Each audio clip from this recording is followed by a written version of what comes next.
The murder of 18-year-old Alaskan native Samantha Koenig would shake the Alaskan community of Anchorage in February 2012. A brazen abduction by a masked man was caught on surveillance video, with Samantha Koenig appearing visibly terrified as she was held at gunpoint by an athletic figure who had jumped up into the coffee stand in which she was working out of. The abductor knew what he was doing, and having checked to make sure no customers arrived to interrupt his plan, he would make a fateful move, escorting Samantha from the coffee stand. With this fateful decision, the kidnapper sealed his fate, and as a result, the world was later introduced to a man who blended right into society. A man who always had evil on his mind, a serial killer by the name of Israel Keyes.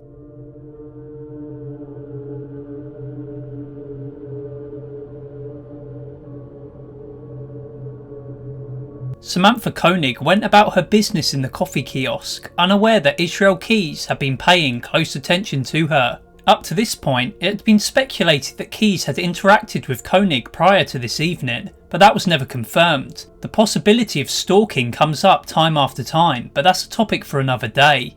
A reasoning behind this speculation will be further explored very shortly. What has been confirmed was that Keyes wanted to at least rob the Common Grounds kiosk, but ultimately, regardless of the plan, he seemed eager to at least cause some chaos on this night. Keyes' original plan was to leave in someone else's car. He knew that young women often worked the shifts at the coffee kiosks around town. They often had their own mode of transportation, but Samantha's compliant and fearful demeanour made Keyes feel more invincible.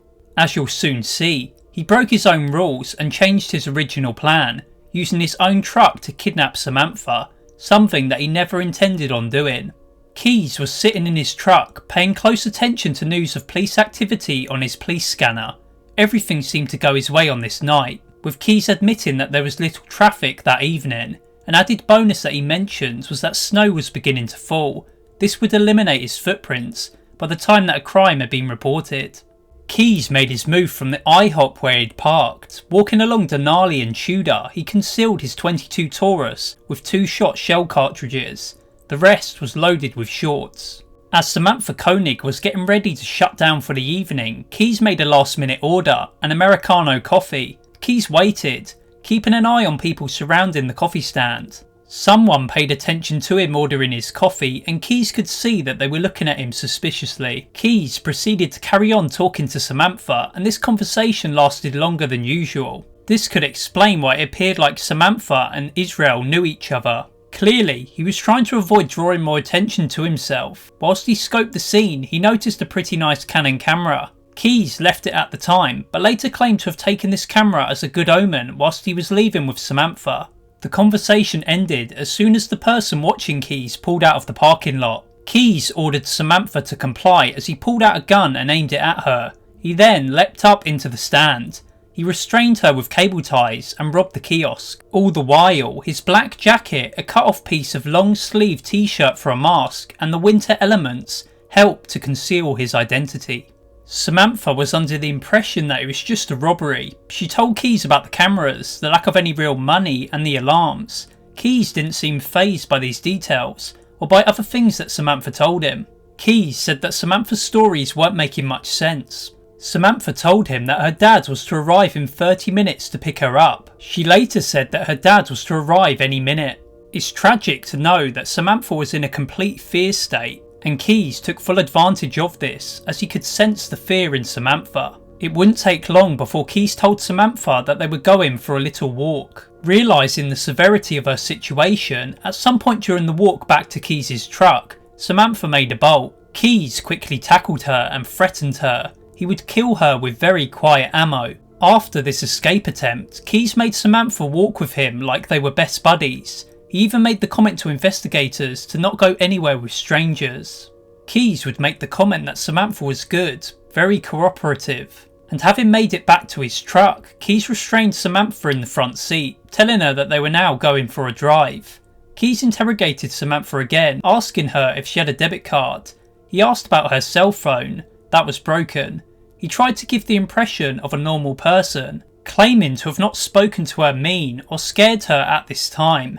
Sometime during this conversation, Keyes told Samantha about his kidnap for ransom plot. Samantha replied by telling Keyes that her family didn't have any money. Keys wasn't concerned by this response, as he already knew that the money would soon be raised by the community. Keys left with Samantha. Pulling up to a traffic light, Samantha saw 2 cop cars pull right beside them, but she didn't say or do anything. She was fully under Keys' control. Keys would tell investigators that his phone was turned off by this point and he'd already removed the battery. Having left Common Grounds, the first stop that Keys made was to the lower parking lot near the baseball field at Lynn Arry Park, close to Keys' home. He stayed for 15 or 20 minutes, and it was at this point that the reality of what he'd just done hit him. Samantha's phone and debit card were not in her purse. They were back at the coffee stand. Keys now knew that he had a lot to do with little time, as he was going on vacation in a few hours, and as he rearranged his truck, he moved Samantha into the back seat.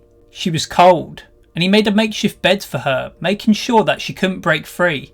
Considering buying a more untraceable phone for the ransom from Walmart, he decided against it. He didn't want to be caught on more cameras. Instead, he drove back to the coffee shack, returning to the crime scene. In addition to the phone and debit card, he wanted to lock the door which he'd already left open. That would give him a head start. As you can probably tell, Keys' original plan had fallen apart. He was now cruising along, improvising as he went. Samantha was tied up pretty good, as Keys put it, but Keys anticipated another escape attempt back at Common Grounds. Unfortunately, Samantha Koenig didn't try to escape again. Keys tried to make it look like nothing bad had happened in the coffee shack, and then he returned to his truck at about 10:54 PM. While Samantha was still in his truck, Keys even got gas before going to Earthquake Park, going as far as to smoke cigars with Samantha. At this time, Samantha needed to pee and kept trying to talk to Keys. Like with the Bill and Lorraine Courier situation, Keys told her to shut up. He went through about 25 cable ties, cutting them off Samantha before tying her back up in the truck. Once again, Keys timed everything to make sure that nobody was paying close attention to him. Any time that he did anything that could be caught on camera or seen by a witness, he changed his jackets. By this time, Samantha's family were worried about her and her phone was ringing. Keys tried to keep her phone turned off whenever it was near to his home. I suppose this is because of cell phone pings and the possibility of triangulation. Keys then began sending messages from Samantha's phone, giving the impression that Samantha was annoyed at everyone. He then pulled the battery out of her cell phone, and when asked why, he said that he was paranoid and had heard that you couldn't track it. Eventually, Keys made it back to his girlfriend's home on Spur Lane. He told Samantha that he had stuff to do. People were milling about in the neighbourhood, and Keys told Samantha to chill out and be quiet. For the abduction, Keys had already removed the truck rack from his truck, but he now put it back to its original state before waiting for his girlfriend to go to sleep. In his own words, Keys said, "Kimberly is pretty oblivious when it comes to what I do." Samantha was going in the shed, and Keys envisioned his neighbour popping out. He went back and forth between his house and his truck, making sure that his girlfriend wasn't going to come outside. The shed was already set up for someone, with 2 heaters, a big 9x12 tarp on the floor, and a radio, which would be graphically mentioned in the confession. Keys estimated that it was between 1 and 2 AM when he walked Samantha into the shed. She was blindfolded, and Keys was clearly playing his ransom ruse to extra effect. Despite him acting like this was simply just a ransom, realistically, Keys was also going to do this. It seems unlikely that Samantha had any clue about Keys' true intent, and Keys told her that he was going to get the setup worked out. He told her not to try anything when he was gone and threatened her with his police scanner. If he learned of any screams having been reported, he'd be back before the police responded. Samantha complied and didn't scream as Keys tied her up and enabled her to smoke. He then left the shed and began his ransom plan.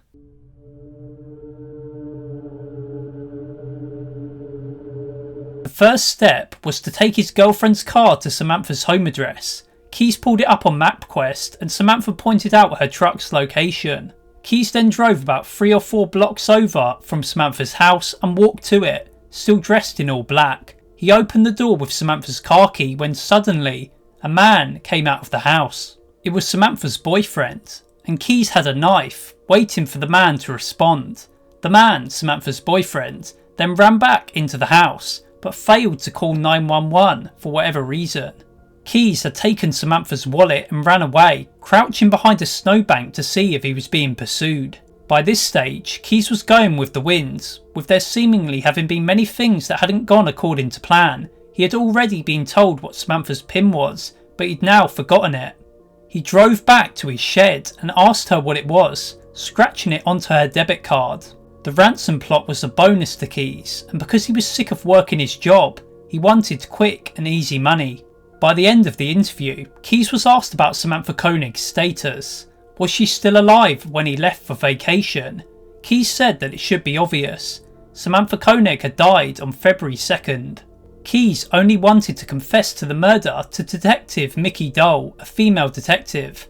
He added that he would tell the rest of the story, like why he did things the way that he did and the timeline of events. Also, he insisted on anonymity, that the impact to his close friends and family was kept to a minimum. That was a big concern for him. Chillingly, Keyes ended the interrogation by leaking the information that he'd been two different people for 14 years. Overall, the March 30th interrogation was chilling, but worse was still to come. It would be learned that Keyes had wanted to do things days prior to Samantha Koenig's abduction, but he never went into detail on these plans. Whatever his plans, they involved using his truck. He'd modified his truck, removing the rack. In the time that Samantha had been reported missing, Keyes even told investigators that nobody in law enforcement had called him. It isn't surprising though. The suspect truck was commonplace in Anchorage. We can only imagine Samantha's feelings as she sat restrained in the shed, the fear and anxiety building as time ticked away, holding on to hope that the ransom would soon be set up and quickly paid. Her abduction was bold and unexpected, and much like with other serial killer cases, the events that followed really show the lack of humanity that some people hold. Hopefully, you can learn something from this video. People like Keyes exist, and wherever they go, their evil actions are bound to leave a mark.